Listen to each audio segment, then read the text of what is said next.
All right, we're going to bring up our next speaker, student contestant for Voices of Success.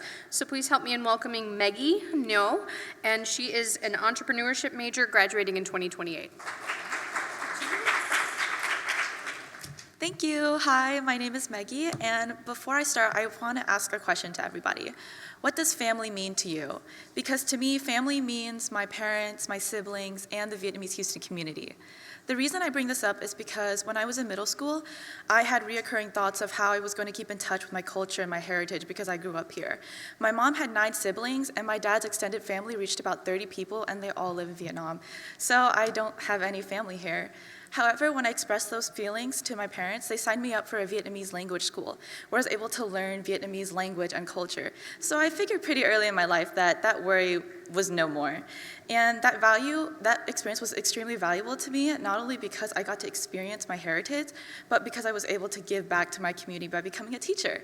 I've taught there for 3 years so far. I taught 2nd graders, 3rd graders, and this year I teach 7th graders. So not only was I able to interact with the really cute kids, I was also able to meet like-minded people as well. And from those experiences as a multilingual, I was able to bring those experiences here at UH. The University of Houston has a Vietnamese Student Association, and I joined there, and I really liked the fact that I was also able to connect with other Vietnamese Houstonians. And I also met some international Vietnamese students as well, which I thought was extremely cool. And I want to study abroad in Vietnam as well, not only to advance my academic and professional life, but to also see the life that my parents grew up in, or the life I could have had with my cousins and my other aunts and uncles. So not only has being multilingual enhanced my experiences, but I was also able to implement that with the Houston community. So not only do I have a Gia Đình, which means family, in Vietnam, but I also have a Gia Đình with the Houston community. And before I end my speech, I want to show off the Vietnamese dress I'm wearing, called the Áo Dài, and my auntie handmade it for me. And our next competitor is Edgar Castillo. Edgar, come on up.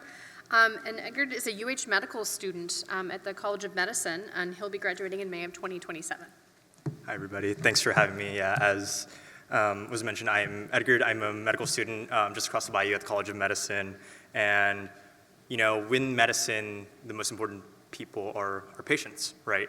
And communication is arguably the most important thing when talking about medications, talking about surgeries, talking about health outcomes in general. And I want to bring a story up about a patient I had. His name was Mario, who wasn't, but, you know, patient confidentiality. Mario came in, was checked in by our MA, came in into the room, and I was with my preceptor at the time. We both go into the room, and overall, Mario's pretty reserved, pretty quiet, timid, just every question that was asked of him, he had very short, straight to the point responses of yes, no, you know, very, very simple. I noticed he had a bit of an accent. And then I just, you know, shot in the dark, was like, "Hey, Mario, habla español?" To which he immediately lightened up. His demeanor completely changed. So what was once a patient, just simple saying yes or no answers and whatever English he can get by, he now was telling me about his story, about how he grew up in Mexico, about his health conditions that he was having, problems, and a lot of information that we uncovered that probably wouldn't have been uncovered had I not been there in the room with him. So Mario left much, much more joyful than he arrived. New medications, new understanding of what those medications were doing for him and for his health. And luckily, his condition wasn't all that grave. It was more chronic condition management. But nonetheless, I'm sure you can see the value in this in somebody dealing with, say, cancer, unfortunately, or someone having to go in very invasive surgery, that to really communicate the costs and benefits of the healthcare that they are receiving. So that's part of the beauty of being bilingual, especially here in Houston, where 30% of households speak Spanish, and it's probably only going to be growing within the coming years.